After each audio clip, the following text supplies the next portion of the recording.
Hello students, wave classes Mussoorie में आपका स्वागत है। मैं कुंदन सिंह, आपका फिजिक्स टीचर। इलेक्ट्रोस्टैट मैंने शुरू किया था। फर्स्ट लेक्चर आपका यूट्यूब पे अपलोड हुआ भी है, लोग देखे भी हैं, कमेंट भी आ रहा है। कमेंट थोड़ा और कीजिए, ठोकिए कस के, उसको शेयर कीजिए ताकि हम लोग का भी मोटिवेशन बरकरार रहे। तो चलिए आज हम इलेक्ट्रोस्टैट पार्ट 2 का डिस्कशन करेंगे। कहाँ से स्टार्ट करते हैं? जहाँ से छोड़ गए थे हम लोग पढ़ रहे थे properties of charge. Properties of charge. Properties of charge का मतलब आवेश के गुण के बारे में हम देख रहे थे। आपका डिस्कशन भी हुआ था इसमें। पहला क्या बोले थे कि जो चार्ज होता है वो अभी देख लो, सबका डिस्कस हो जाएगा। ऐसा जरूरी नहीं है कि पिछला क्लास में जो नंबरिंग था वही है, चेंज भी हो सकता है। तो कल जो एक टॉपिक इसमें और प्रॉपर्टी में ऐड करना छूट गया था। चार्ज को हम लिखते हैं कि स्केलर क्वांटिटी है। चार्ज कैसा है? स्केलर क्वांटिटी है। दूसरा बात ये थे कि चार्ज क्वांटाइज्ड है। चार्ज कैसा है? क्वांटाइज्ड है। थर्ड पॉइंट में बात करेंगे तो चार्ज कंजर्व है। चार्ज कंजर्व होता है। फोर्थ पॉइंट में बात करेंगे तो लाइक चार्ज में रिपल्सन होता है। लाइक में रिपल्सन होगा और अनलाइक में अट्रैक्शन होगा। फिफ्थ पॉइंट में बताए थे आपको कि ये फ्रेम ऑफ रेफरेंस पे डिपेंड नहीं करता, मतलब वेलोसिटी से कोई मतलब नहीं है। तो does not depend on frame of reference. Six point में बात करेंगे तो एक इसका प्रॉपर्टी आएगा कि चार्ज का अपना एक फील्ड होता है। जैसे ग्रेविटेशन में आप पढ़ते हैं, मैग्नेट में आप पढ़ते हैं, चुंबक को आप देखते हैं तो चुंबक का एक फील्ड होता है अपना, जिसको हम मैग्नेटिक फील्ड बोलते हैं। और उसके फील्ड में कोई भी मैग्नेटिक मटेरियल आता है तो उसको अट्रैक्ट करता है या तो रिपेल करता है, तो उसको क्या बोलते हैं कि वो मैग्नेटिक फील्ड है। तो जैसे मैग्नेट का मैग्नेटिक फील्ड होता है वैसे चार्ज का इलेक्ट्रिक फील्ड होता है। मैग्नेटिक फील्ड भी चार्ज से ही आएगा, लेकिन हम डिस्कस करेंगे। तो इसके पास एक फील्ड होगा। फील्ड कौन सा होगा? अगर चार्ज रेस्ट में, इसमें हम बात कर लेते हैं, अगर इलेक्ट्रॉन या चार्ज हम पॉजिटिव चार्ज लें तो अगर ये रेस्ट में है, हम चार्ज लेके बोल रहे हैं, अगर वो पॉजिटिव हो या नेगेटिव हो, अगर चार्ज रेस्ट में है तो इसके पास केवल और केवल एक फील्ड होगा जिसका नाम है इलेक्ट्रिक फील्ड। लेकिन अगर यही चार्ज मोशन में आए या एक्सेलरेशन बोल दें, ये चार्ज एक्सेलरेशन में है या मोशन में है, कुछ वेलोसिटी आ गया, तो अगर इलेक्ट्रॉन का मूविंग है तो मैग्नेटिक फील्ड भी पैदा करेगा। तो हम क्या बोलेंगे, या एक्सेलरेशन है या मोशन लिख देते हैं कि अगर चार्ज मोशन कर रहा है इसका मतलब इसके पास इलेक्ट्रिक फील्ड और प्लस मैग्नेटिक फील्ड दोनों होगा। तो आप इतना प्रॉपर्टी को आप ध्यान में रखना, ठीक है? तो आपका काम चार्ज की प्रॉपर्टी से हो जाएगा। बेसिक सवाल यहां से भी छोटा मोटा सवाल बनेगा, कोई न्यूमेरिकल भी बन सकता है, कैसे बनेगा वो हम आगे देखते हैं। तो प्रॉपर्टीज ऑफ चार्ज सबको क्लियर हो गया कि आवेश का गुण क्या होता है। पहला क्या है? Scalar charge. स्केलर क्वांटिटी मतलब इसको डायरेक्शन से कोई लेना देना नहीं है, ये अदिश राशि है, डायरेक्शन से कोई मतलब नहीं है। अगर पूरब के डायरेक्शन में कोई चार्ज का वैल्यू 2 कूलम है तो पश्चिम के डायरेक्शन में वो 4 कूलम नहीं हो जाएगा। तो ये समझिएगा कि स्केलर है। क्वांटाइज का मतलब क्या बताते? क्वांटाइज का मतलब है कि इलेक्ट्रॉन होगा वो टूटेगा नहीं। जब भी ट्रांसफर होगा या किसी दूसरे बॉडी में जाएगा तो 1 इलेक्ट्रॉन या 1000 इलेक्ट्रॉन या 5000 इलेक्ट्रॉन, कोई पूछे कि 1.5 इलेक्ट्रॉन क्या ट्रांसफर हो सकता है, बोलेंगे बिल्कुल नहीं हो सकता है, क्योंकि इलेक्ट्रॉन हमेशा इंटीजर के मल्टीपल में ट्रांसफर हो सकता है। ये क्वांटाइज वैल्यू है। क्वांटाइज का मतलब क्या बताए थे कि इलेक्ट्रॉन पे चार्ज है कितना, 1.6 into 10 to the power -19 coulomb. ये एक पैकेट के फॉर्म में जब भी ट्रांसफर होगा तो पूरा पैकेट, जैसे फोटोन होता था ना, फोटोन का एनर्जी, फोटोन अगर किसी को एनर्जी देता था तो क्या बांट के देता था? तो नहीं। तो आप जस्ट लाइक वैसा समझ सकते हैं कि इलेक्ट्रॉन भी अपना चार्ज नहीं बांटेगा अपने लेवल पे, ऐसे अपर लेवल पे जाएंगे तो ये बढ़ेगा। क्लियर है? तो क्वांटाइज का मतलब समझ गए। इसमें एक चीज और याद रखना कि इसमें चार्ज कंटिन्यूअस नहीं होगा। कंटिन्यूअस कब होगा? जैसे कि मान लीजिए एक प्लेट है, ठीक है, इसमें हम चार्ज देते हैं तो 1 इलेक्ट्रॉन यहां होगा, 1 इलेक्ट्रॉन यहां होगा, 1 इलेक्ट्रॉन यहां होगा, क्योंकि इंटीजर के मल्टीपल में जा रहा है। तो क्या यहां और यहां के बीच में कोई चार्ज जरूरी है कि हो? तो ऐसा जरूरी नहीं है। तो हम क्या बोलेंगे कि चार्ज क्वांटाइज्ड है, इसका मतलब वो कॉन्टिन्यूअस नहीं हो सकता है, लगातार नहीं हो सकता है। कंजर्व का मतलब क्या बताए थे कि जो चीज पैदा नहीं किया जा सकता उसको खत्म भी नहीं किया जा सकता है। तो क्या इलेक्ट्रॉन हम लोग बनाए हैं? तो नहीं बनाए हैं, इसका मतलब खत्म भी नहीं करेंगे।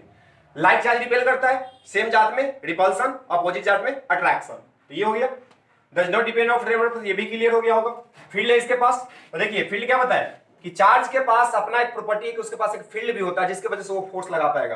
कोई भी चीज अगर फोर्स लगा रहा है तो बिना फील्ड के, जो नेचुरली जैसे ग्रेविटेशन, मैग्नेट या इलेक्ट्रिक फील्ड, तो ये सबके पास अपना एक फील्ड है, उस फील्ड में अगर कोई दूसरा चार्ज पार्टिकल या दूसरा मैग्नेट या दूसरा मास आएगा तो वो फील्ड लगाता है, वो फोर्स लगाता है। इसलिए हम क्या बोलते हैं कि चार्ज के पास भी अपना एक फील्ड होता है। अगर चार्ज रेस्ट में है तो केवल एक फील्ड होगा जिसका नाम है इलेक्ट्रिक फील्ड। अगर चार्ज मोशन में है तो इसके पास दो फील्ड होगा, इलेक्ट्रिक फील्ड और साथ में मैग्नेटिक फील्ड। लेकिन अभी हमको पढ़ना क्या है? रेस्ट, क्योंकि हम इलेक्ट्रोस्टैट पढ़ रहे हैं। तो चार्ज को रेस्ट में अगर देख रहे हैं कि रेस्ट में हम इसको स्टडी कर रहे हैं तो इसके पास केवल किसके बारे में बात करेंगे?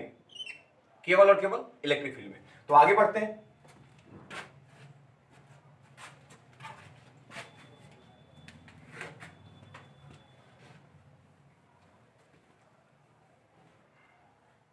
चलिए आगे हम स्टार्ट करते हैं चार्जिंग, कि चार्ज आता कैसे है। अब ऐसे समझ लो, यहां से स्टार्टिंग हेडिंग डाल देते हैं, चार्जिंग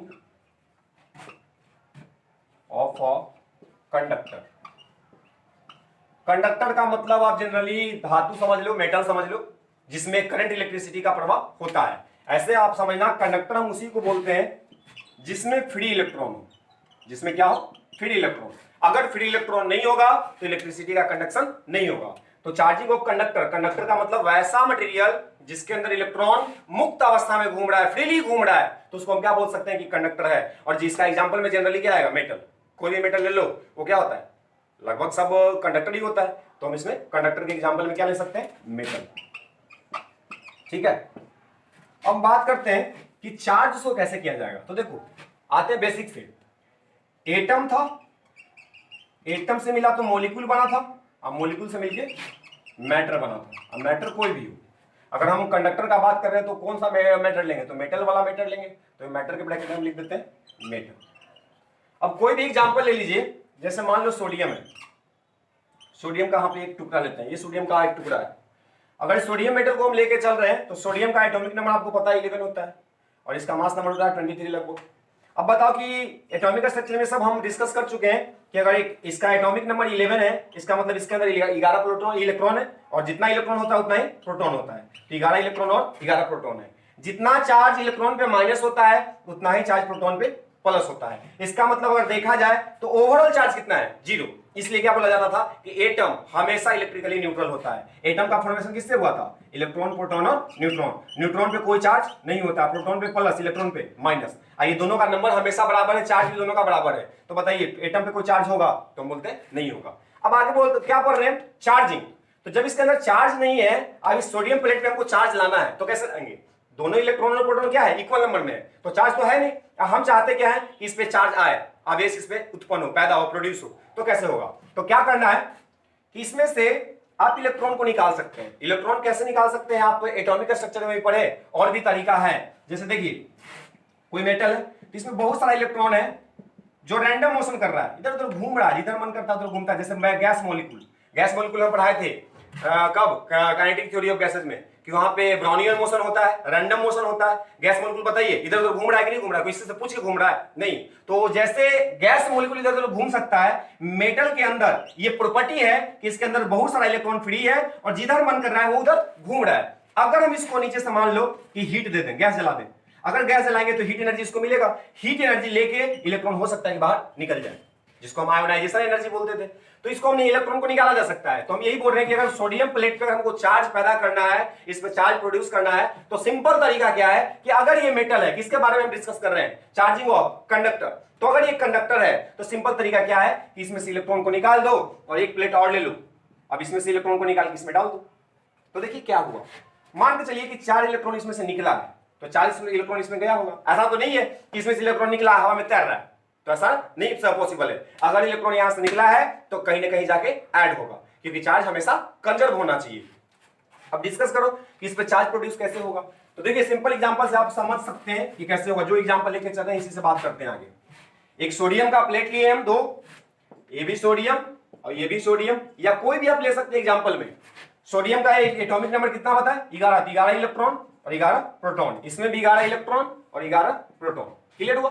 दोनों पे एक पे चार्ज माइनस, एक पे चार्ज प्लस, इसमें माइनस, इसमें प्लस। तो इनिशियली जब इसमें से इलेक्ट्रॉन निकला नहीं था तो दोनों प्लेट पे चार्ज 0 था, लेकिन जब इसमें से इलेक्ट्रॉन हम निकाल रहे हैं तो देखिए, तो इसमें से 4 इलेक्ट्रॉन निकला, तो 4 इलेक्ट्रॉन निकला तो बचा कितना? तो 7 इलेक्ट्रॉन बच रहा है। लेकिन क्या प्रोटॉन निकलेगा? तो प्रोटॉन क्या होता है न्यूक्लियस में? प्रोटॉन को न्यूक्लियस से बाहर निकालना बहुत मुश्किल है, ये न्यूक्लियस में सिखाया गया, क्योंकि बहुत हाई अमाउंट ऑफ एनर्जी चाहिए। बाइंडिंग एनर्जी पर न्यूक्लियन आपको समझाया गया था कि न्यूक्लियस को अलग करने के लिए जो एनर्जी चाहिए था।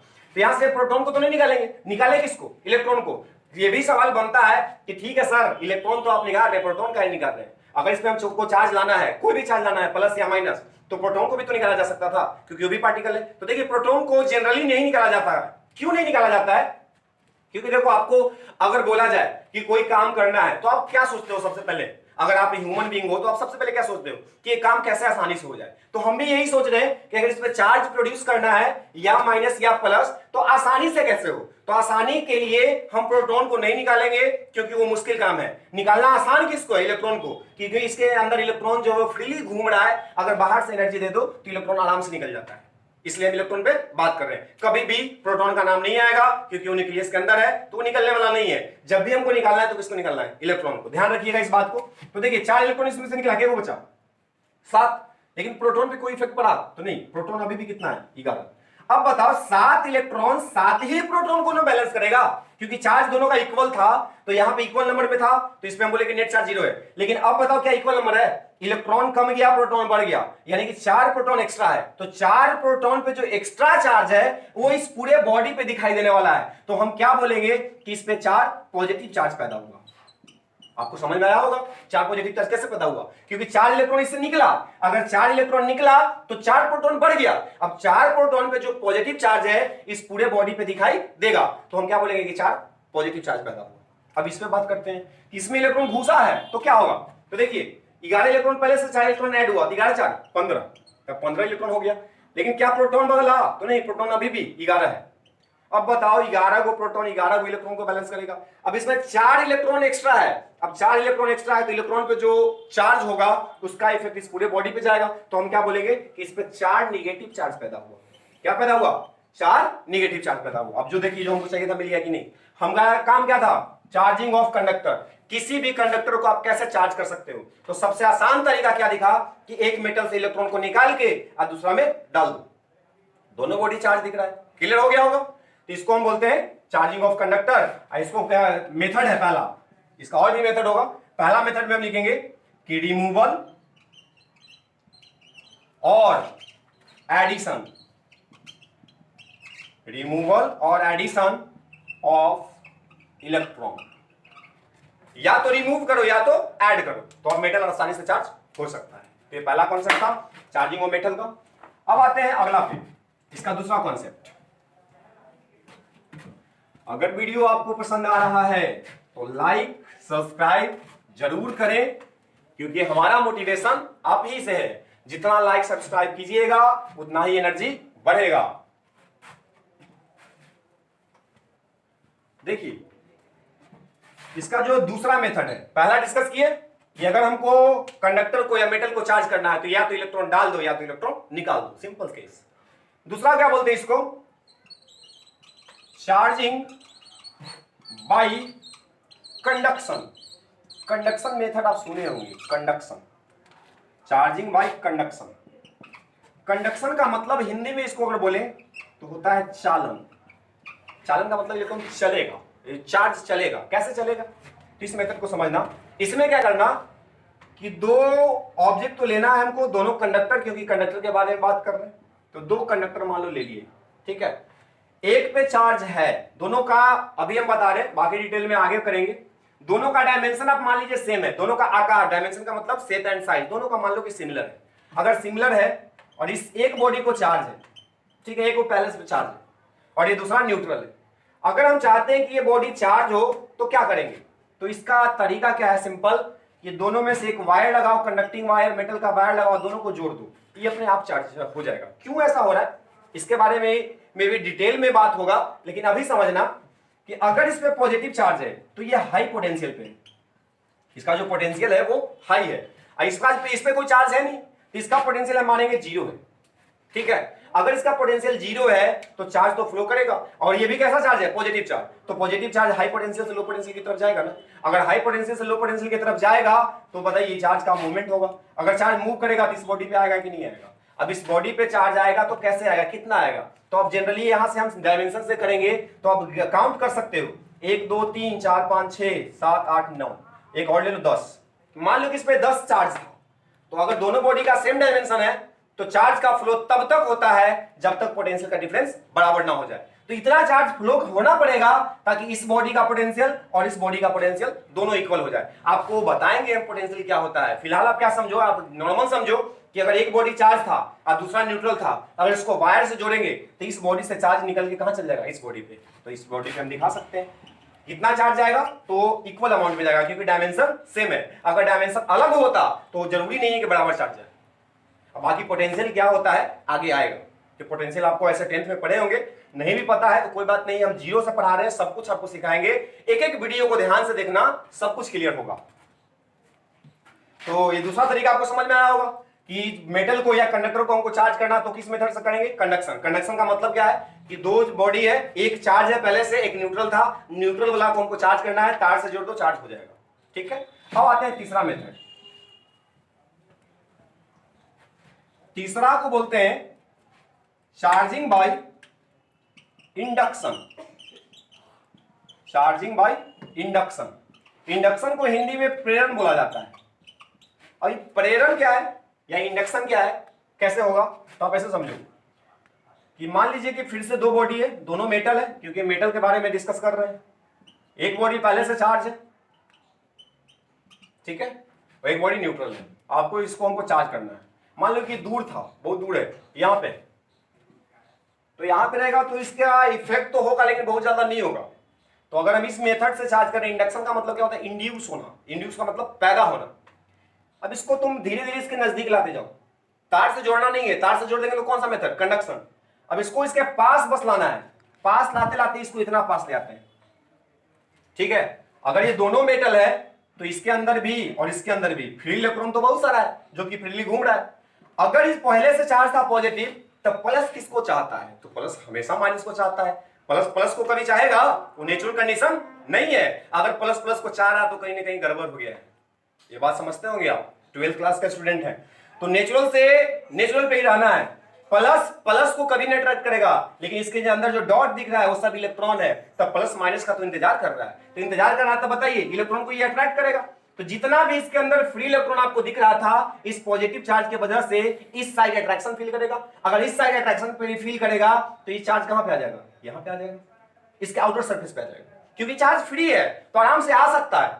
क्लियर है। अब कितना चार्ज आएगा, कितना इलेक्ट्रॉन आएगा, सबका सब आ जाएगा। तो ये डिपेंड करता है कि इस बॉडी पे चार्ज कितना था। अगर इस बॉडी पे चार्ज हम मानते हैं प्लस क्यू है, तो यहां पे जो चार्ज इंड्यूस हुआ है, क्या इस चार्ज अलग से आया, किसी दूसरे बॉडी से आया, तो नहीं, ये पहले से इसके अंदर था लेकिन पहले से दिख नहीं रहा था, अब दिखना शुरू हुआ है। तो हम इसको क्या बोलेंगे कि इंड्यूस हुआ है, पैदा हुआ है। इसको हम बोलेंगे कि अगर ये प्लस क्यू है तो यहाँ पे इंड्यूस कितना होगा, minus Q, equal opposite amount में। अगर इधर माइनस क्यू आया तो माइनस क्यू की वजह से इसके बैक साइड में क्या पैदा होगा, पॉजिटिव। क्यों ऐसा बोल रहे हैं, क्योंकि बताओ इस बॉडी से कोई इलेक्ट्रॉन बाहर गया, नहीं गया। क्या कोई इलेक्ट्रॉन अंदर आया, तो नहीं आया। तो इसका नेट चार्ज अभी भी कितना होगा, 0, लेकिन चार्ज दिखना शुरू हो गया है, इसलिए हम इसको बोलते हैं चार्जिंग बाय इंडक्शन। तो यहां पे कितना इंड्यूस होगा बैक साइड में, किसको बोलेंगे, प्लस क्यू। अब देखो ओवरऑल चार्ज 0 है कि नहीं है, क्लियर हुआ। तो ये 3 मेथड है, जनरली हम बात करते हैं कि मेटल को, कंडक्टर को हम चार्ज कैसे कर सकते हैं। आपको उम्मीद करता हूं सब कुछ समझ में आ रहा होगा। बहुत बेसिक बात किया जा रहा है, लेकिन ये अगर सब सीख जाइएगा तो इलेक्ट्रोस्टैट का क्वेश्चन या कॉन्सेप्ट आपको सब याद रह जाएगा, बहुत दिन तक याद रह सकता है। इंटरेस्ट बना के रखना, ठीक है।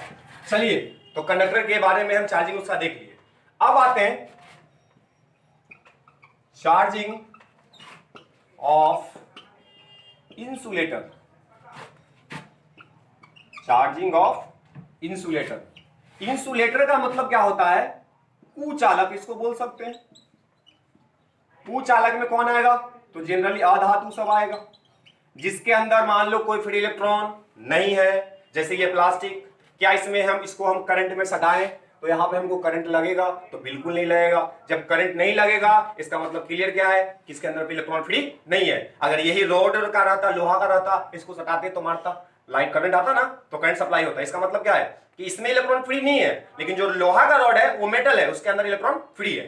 तो सबसे पहले तो ये समझ लो कि इंसुलेटर का मतलब क्या है, कुचालक। कुचालक का मतलब जिसके अंदर इलेक्ट्रॉन कोई भी फ्री नहीं होना चाहिए। अब इसको हमको चार्ज करना है, तो देखो सिंपल, आप बचपन में ऐसा पढ़े होंगे, सर में ये प्लास्टिक को रगड़ के, अगर हम देखा जाए तो छोटा सा एग्जांपल हम कर भी सकते हैं। आप ऐसा किए होंगे, करना जरूरी नहीं है। छोटा छोटा जो कागज होता है उसको अगर फाड़ के अगर इसको तुम फ्रिक्शन करो, इसको ऐसे ऐसे रगड़ो, इसके बाद सटाओ इसमें, तो ये अट्रैक्ट करने लगता है। अब ये अट्रैक्शन का कारण क्या है उसको हम डिस्कस कर लेते हैं यहाँ पे। तो देखो, चार्जिंग ऑफ इंसुलेटर में सबसे पहला बात क्या करेंगे कि इंसुलेटर को अगर चार्ज करना है तो बस एक तरीका है, charging by friction. Charging by friction. अब फ्रिक्शन तो आप 11वीं क्लास में पढ़े हो तो आपको अच्छे से पता होगा कि फ्रिक्शन का मतलब क्या होता है। फ्रिक्शन का मतलब होता है घर्षण, रगड़, ठीक है। रगड़ का मतलब उसको दो सरफेस है, दो बॉडी है, ये दोनों को आप रगड़ो, ठीक क्या हो रहा है, फ्रिक्शन। फ्रिक्शन से क्या पैदा होता है, हीट। अगर हीट पैदा होगा तो इसके अंदर जो इलेक्ट्रॉन बंधा हुआ है, जो फ्री नहीं है, तो उसको एनर्जी मिलेगा, एनर्जी मिलेगा, बॉन्ड टूटेगा, बॉन्ड टूटेगा, वहां से इलेक्ट्रॉन रिलीज होगा। जैसे हम दो बॉडी को लेकर चलते हैं, जैसे मान लो एक बॉडी ये है और एक बॉडी और लेके चलते हैं, आई दोनों को पकड़ के क्या करो, रगड़ो। अगर रगड़ेगा तो डिपेंड करेगा कि कौन सा मटेरियल जल्दी इलेक्ट्रॉन छोड़ता है, ये भी छोड़ सकता है, ये भी छोड़ सकता है, ठीक है। अब जैसे ही फ्रिक्शन करेंगे तो हीट पैदा होगा, हीट की वजह से कोई ना कोई दोनों ऑब्जेक्ट में से एक इलेक्ट्रॉन को रिलीज करेगा। अगर मान के चलो ऊपर वाला रिलीज कर रहा है तो इलेक्ट्रॉन इसमें आ जाएगा, तो इस पे इलेक्ट्रॉन आएगा। तो ऐसा नहीं है कि इलेक्ट्रॉन इसमें मूव करेगा, कंडक्टर जैसा नहीं है कि अंदर भी गया फिर भी आप बाहर आ जाएगा। इसमें जहां पे आएगा इलेक्ट्रॉन वहीं पे हमको दिखेगा, या हम इसको अंदर में भी दिखा सकते हैं, इसमें चार्ज बाहर नहीं रह सकता है क्योंकि इंसुलेटर है। इस पे भी डिस्कस कर रहे हैं अभी।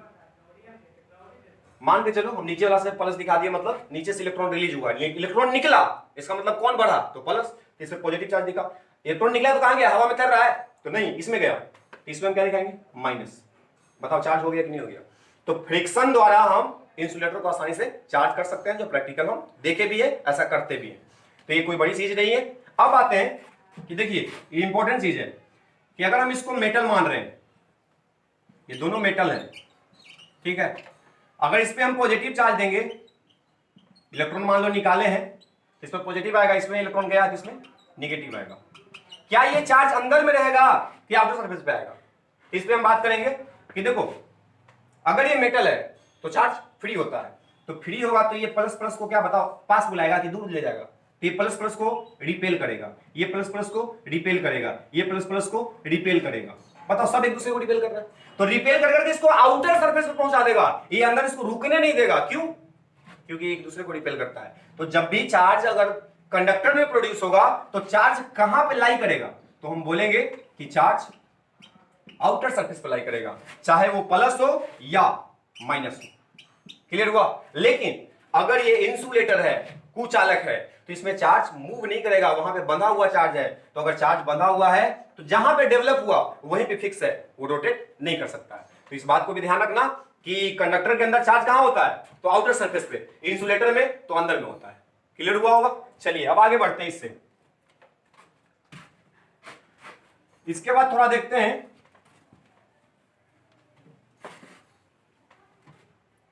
इसके बाद हम पढ़ते हैं इसके बारे में, effect of induction in conductor. Effect of induction in conductor. Conductor में इंडक्शन का क्या इफेक्ट पड़ता है, इसको हम समझने का कोशिश कर रहे हैं, और ये काम आने वाला है। आगे हम पढ़ेंगे कूलम्ब्स लॉ, तो कूलम्ब्स लॉ समझने के लिए इसको समझना जरूरी है। वहां पे हम भी रिपीट करेंगे कि आपको मेटल में चार्ज इंडक्शन का कॉन्सेप्ट पढ़ाए थे, तो चार्ज इंडक्शन कॉन्सेप्ट हम किस में देख रहे हैं, कंडक्टर में। तो देखिए होता क्या है, मान लो कि एक बॉडी है जो कैसा है, मेटल, क्योंकि कंडक्टर का बात किया जा रहा है तो कंडक्टर में हम जनरली किसको लेके चलेंगे, मेटल। अगर ये मेटल है, मान लो चार्ज है, तो चार्ज कहां पे होगा, आउटर सरफेस पे, क्योंकि मेटल का प्रॉपर्टी याद रखना, मेटल उसको बोलते हैं जिसमें चार्ज फ्री हो। अगर उस पर चार्ज डेवलप हुआ है तो हमेशा कहां रहेगा, आउटर सरफेस पे रहेगा। अगर इसके सराउंडिंग में, इसके चारों तरफ कहीं भी, तुम्हारा जहां मन करता है, यहां यहां यहां यहां कहीं भी इसका सराउंडिंग में अगर कोई चार्ज रखा जाए, मान लो पॉजिटिव चार्ज, आप दोनों रख कर देख सकते हो, दोनों केस हम डिस्कस करेंगे। अगर हम पॉजिटिव चार्ज रखते हैं तो इसका इंडक्शन इस पे आएगा, इसका प्रभाव आएगा, प्रेरण होगा। तो क्या प्रभाव आने वाला है, बताओ। ये मेटल है तो इसके अंदर का इलेक्ट्रॉन खत्म हो गया है क्या, तो नहीं, इसके अंदर करोड़ों अरबों के संख्या में इलेक्ट्रॉन प्रेजेंट है, खत्म होने वाला नहीं है। तो पॉजिटिव किसको चाहता था, माइनस को, तो जितना डॉट है वो सब क्या है, इलेक्ट्रॉन, यानी कि माइनस है। ये प्लस माइनस को अट्रैक्ट करेगा। अब प्लस प्लस को, जो प्लस भी चार्ज है वो क्या करेगा, रिपेल करेगा। तो जितना पॉजिटिव चार्ज है वो सब रिपल्सन फील करेगा, तो रिपल्सन होगा तो सब चार्ज इधर बढ़ेगा, इस साइड, क्योंकि इधर से रिपेल होगा तो इधर आएगा। इलेक्ट्रॉन को अट्रैक्ट करेगा तो जितना भी इलेक्ट्रॉन है सब इस डायरेक्शन में भागेगा। अगर सब इलेक्ट्रॉन इस डायरेक्शन में भागेगा तो बताओ जैसे ही आगे भागेगा तो आगे कौन मिलेगा, पॉजिटिव, तो प्लस और माइनस मिलकर खत्म हो जाएगा। तो इसका अगर हम देखें कि इसके रखने के वजह से इस पर क्या इफेक्ट पड़ेगा, तो हम ऐसा दिखा सकते हैं, इधर का जो पॉजिटिव चार्ज का डेंसिटी है वो घटेगा और इधर का पॉजिटिव चार्ज का डेंसिटी बढ़ेगा, क्योंकि रिपल्सन की वजह से भी आएगा और जो इलेक्ट्रॉन इधर जा रहा है इलेक्ट्रॉन और प्लस मिलकर क्या होगा, न्यूट्रलाइज हो जाएगा। तो यहां पे क्या बोलेंगे कि प्लस का वैल्यू घट जाएगा, इधर प्लस का वैल्यू बढ़ जाएगा। अगर ऐसा होता है इसके वजह से हुआ। अब हम बोले कि इसका जो सेंटर पॉइंट था, पहले टोटल चार्ज का सेंटर पॉइंट देखते तो इसका मिडिल में आता, लेकिन क्या अब इसका सेंटर ऑफ चार्ज मिडिल में आएगा, तो नहीं, अब इसका सेंटर शिफ्ट हो गया, क्योंकि जो मोस्ट ऑफ द चार्ज है वो किधर आ रहा है, लेफ्ट साइड आ गया। तो इसका सेंटर भी जो पहले यहां पे था, अगर सिमिलर लाइन दिखाएं कि दोनों का सेंटर इस पॉइंट पे था, तो अब इसका सेंटर यहां से डिस्प्लेस होकर यहां पे आ जाएगा। बताओ, मान लेते हैं डिस्टेंस एक्स से ये क्या हो गया, सेपरेट हो गया। तो अगर चार्ज इंडक्शन हम देखेंगे तो इसमें इंपॉर्टेंट कॉन्सेप्ट निकल के आ रहा है कि किसी मेटल के सराउंडिंग में अगर कोई चार्ज पार्टिकल या चार्ज ऑब्जेक्ट को रखा जाए तो इंडक्शन होगा, इंडक्शन की वजह से उसका सेंटर चेंज हो सकता है। ये हमको काम देगा कहां पे, कूलम्ब्स लॉ में, तो इसको ध्यान में रखना। अगर यहां पे बात करें कि पॉजिटिव की जगह निगेटिव रखें तब क्या होगा सर, तो देखिए सर क्या होगा, अगर ये बॉडी है इस पे निगेटिव चार्ज है, माइनस दिखा रहे, इसके या प्लस ही दिखा लो, प्लस चार्ज था, सराउंडिंग में क्या रखना था, माइनस, तो ये प्लस दिखा दो, ये प्लस है, इसके सराउंडिंग में रखते हैं निगेटिव चार्ज। अब बताओ कि क्या करेगा, तो इसके अंदर फिर से बहुत सारा करोड़ों की संख्या में इलेक्ट्रॉन प्रेजेंट है, माइनस माइनस को, इसके अंदर इलेक्ट्रॉन है तो माइनस माइनस को क्या करेगा, रिपेल करेगा, प्लस को क्या करेगा, अट्रैक्ट करेगा। तो जितना भी आउटर सरफेस पे पॉजिटिव चार्ज दिख रहा है सब अब अट्रैक्शन फील करेगा, सबका सब क्या फील करेगा, अट्रैक्शन फील करेगा। अगर अट्रैक्शन फील करेगा तो जो भी पॉजिटिव चार्ज है सब इधर जाएगा, और नेगेटिव चार्ज अपोजिट, अब इधर से नेगेटिव इधर भाग रहा है, देखो अपोजिट डायरेक्शन में भागने लगा, अब इधर से नेगेटिव किससे मिलेगा, प्लस से, इधर का चार्ज डेंसिटी घटेगा। अगर चार्ज डेंसिटी घटेगा तो इधर हम क्या दिखाएंगे, इधर चार्ज डेंसिटी घट गया और इधर चार्ज डेंसिटी बढ़ गया। क्लियर हुआ, इधर का चार्ज डेंसिटी क्लियर है कि बढ़ गया।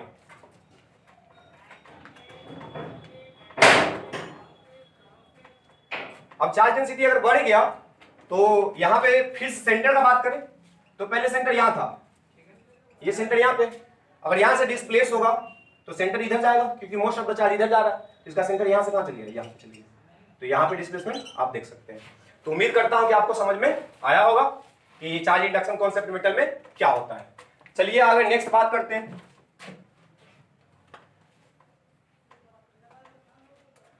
देखो फिजिक्स नेचुरल सब्जेक्ट बोला जाता है, आप ऐसा सुने होंगे, फिजिक्स नेचुरल सब्जेक्ट है और नेचर से ज्यादा मजेदार कुछ होता ही नहीं। नेचर का जो मजा है, मजा आप जस्ट इमेजिन करो, तो एक छोटा सा बच्चा है, छोटा से बच्चा से आप प्यार करते हो तो नेचुरल लव है, और नेचुरल लव में आपको खुशी मिलता है। फिजिक्स में क्या है, नेचर का स्टडी है, अगर ढंग से आप स्टडी करो ना तो बच्चा वाला प्यार यहां पे भी मिल सकता है। ठीक है, तो आप लेक्चर को कॉन्टिन्यूअसली देखो, लेक्चर फर्स्ट से लेके जहां तक चल रहा है रेगुलर अपडेट मिलते रहेगा आपको, एक एक लेक्चर को अटेंड कीजिएगा, आपका इलेक्ट्रोस्टैट हम ऐसा मानते हैं कि सबसे बेस्ट हो सकता है। ठीक है, चलिए आगे बढ़ते हैं। आगे हम पढ़ेंगे चार्ज इंडक्शन इन एटम। ये सब बेसिक बात है इलेक्ट्रोस्टैट का जो कि आपको आना जरूरी है, तो आप इसको देखिएगा। क्या लिखा हुआ है, चार्ज इंडक्शन इन एटम।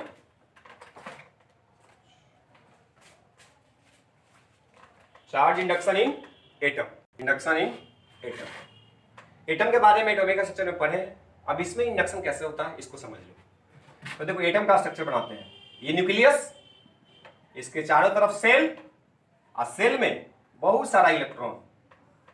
सेल में काउंट मत करना, केमिस्ट्री नहीं पढ़ा रहे हम, आपको इंडक्शन सिखा रहे हैं तो मतलब कि सर पहला सेल में 5 इलेक्ट्रॉन कहां से आ गया, तो ऐसा कोई सोचना नहीं है, हम बस इलेक्ट्रॉन दिखाने का कोशिश कर रहे हैं। ठीक है, कि सेल में कौन होता है, इलेक्ट्रॉन, बहुत सारा इलेक्ट्रॉन है ऐसा मान लेते हैं, होता भी है। अब इसके सराउंडिंग में कोई तुम चार्ज रखो, मान लो पॉजिटिव चार्ज रखो, फिर से वही कॉन्सेप्ट, प्लस किसको चाहेगा, तो प्लस हमेशा माइनस को चाहता है। तो जितना भी इलेक्ट्रॉन है ये सब पे एक फोर्स लगेगा एक्सटर्नली, किसके वजह से, ड्यू टू इस पॉजिटिव चार्ज। अगर ये पॉजिटिव चार्ज इलेक्ट्रॉन को खींचेगा तो जो आपको शेप दिख रहा है कि एटम का जो शेप था स्फेरिकल था, कैसा था, स्फेरिकल, फुटबॉल जैसा, गेंद जैसा।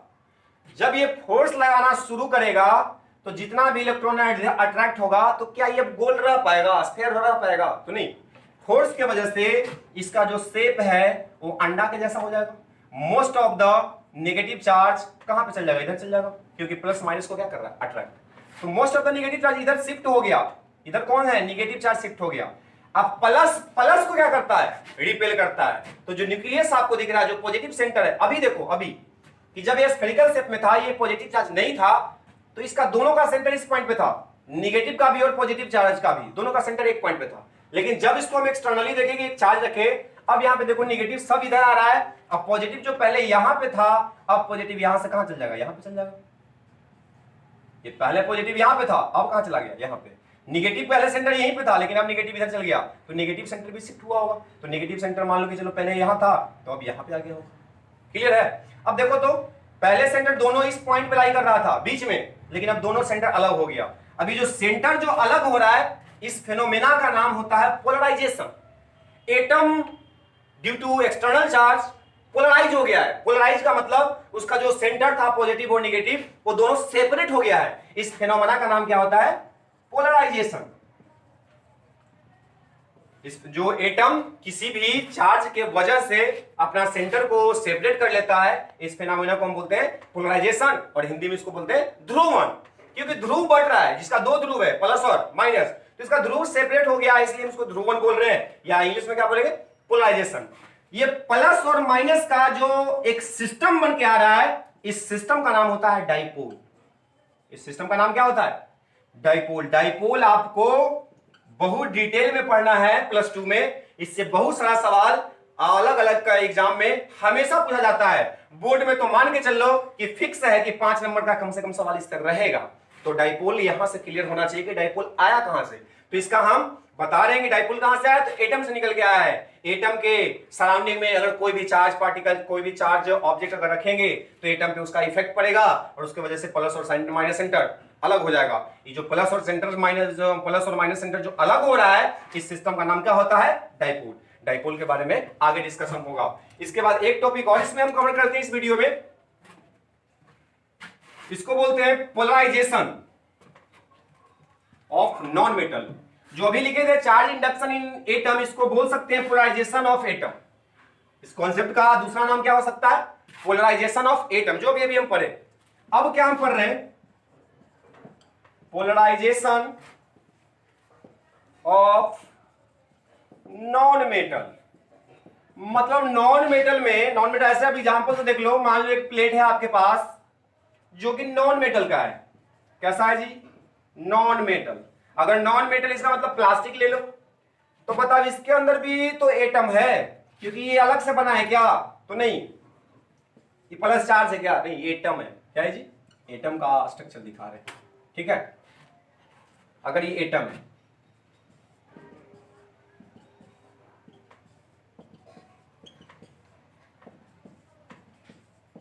ये जितना भी पॉजिटिव दिख रहा है, ये सब एटम को रिप्रेजेंट कर रहा है। किसको रिप्रेजेंट कर रहा है? Atom, nucleus. इसका गोल हम घेर दिए, तो गोल का मतलब क्या है? कि इसके चारों तरफ इलेक्ट्रॉन है। अब इसके सराउंडिंग में तुम क्या करो कि कोई भी चार्ज रख लो, प्लस या माइनस। अब बताओ, एटम के बारे में अभी भी पढ़े कि एटम तो इसे गोल था, ये वाला गोल इलेक्ट्रॉन है, बीच वाला न्यूक्लियस है। इसके बगल में पॉजिटिव चार्ज रखे, तो इलेक्ट्रॉन का जो शेप था वो ऐसा हो गया था, प्लस इधर आ गया, माइनस इधर आ गया, जिसको हम डाइपोल नाम दिए। अब यही फेनोमेना जितना भी एटम देख रहे हैं वो सबके साथ होगा। तो इसका हम अगला स्ट्रक्चर क्या बना सकते हैं कि इस चार्ज को रखने की वजह से कैसा दिखेगा? तो ये ऐसा दिखेगा। डायमेंशन सेम है, बड़ा फिगर बढ़ गया, इसका मतलब ये लंबा नहीं हो गया है, थोड़ा इफेक्ट तो पड़ता है, लेकिन जो चीज समझ रहे हैं पोलराइजेशन, उसको समझने पे इफेक्ट पड़ेंगे। कि बताओ, मेटल इलास्टिक जनरली तो होता नहीं है। मेटल के बगल में चार्ज तो वो फैल जाएगा, तो फैलेगा भी एक समय, लेकिन वो कॉन्सेप्ट को हमको मान के चलना पड़ेगा। जनरली तो मेटल इतना फोर्स है, वो मतलब उसमें एक्सपेंशन तो होगा नहीं। तो देखिए, डायमेंशन सेम ही है, लेकिन इसका जो एटम था अब किस में कन्वर्ट होने वाला है? डाइपोल में। कैसे? तो देखो, ये प्लस अगर इधर लेकर रखे हैं, तो माइनस इधर अट्रैक्ट होगा, आप प्लस को रिपेल करेगा। तो अगर यहां से हम देखें, इस बनाना शुरू करें, तो माइनस सेंटर इधर चल जाएगा, अब प्लस इधर आ जाएगा। इसका देखें तो माइनस इधर, प्लस इधर। इसका देखें तो माइनस इधर, प्लस इधर। सिमिलर ऐसा ही डाटा बनेगा कि नहीं बनेगा? Minus plus, minus plus, minus plus. ऐसा बना सकते हैं, ठीक है। तो इसको हम क्या बोलेंगे, क्या होगा, इसको हम बोलेंगे कि पोलराइजेशन ऑफ नॉन मेटल है। किसी भी नॉन मेटल के सराउंडिंग में अगर कोई चार्ज पार्टिकल रखेंगे तो इसके इफेक्ट से इसका जितना भी एटम है वो सब क्या होगा, पोलराइज होगा। पोलराइज का मतलब जो उसका सेंटर है वो सेपरेट हो जाएगा। तो आपको ये भी समझ में आया होगा। तो चलिए आज की वीडियो के लिए इतना ही काफी है। आप इस चैनल को सब्सक्राइब कीजिए, बेल दबाइए ताकि आपका लेटेस्ट अपडेट आता रहे।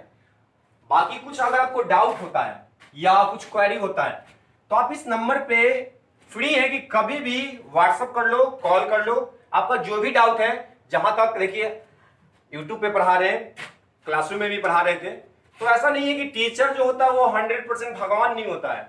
हो सकता है कि इसमें कुछ चीज हमको भी नहीं आता हो, लेकिन आप डाउट पूछने से हिचकोन मत। आप इस नंबर पे कभी भी कॉल करो, टेक्स्ट करो, व्हाट्सएप करो। आपका जो भी डाउट हो, जैसे भी पॉसिबल हो, हम आपको क्लियर करने के लिए हमेशा तैयार हैं। तो ठीक है, थैंक यू एवरीवन।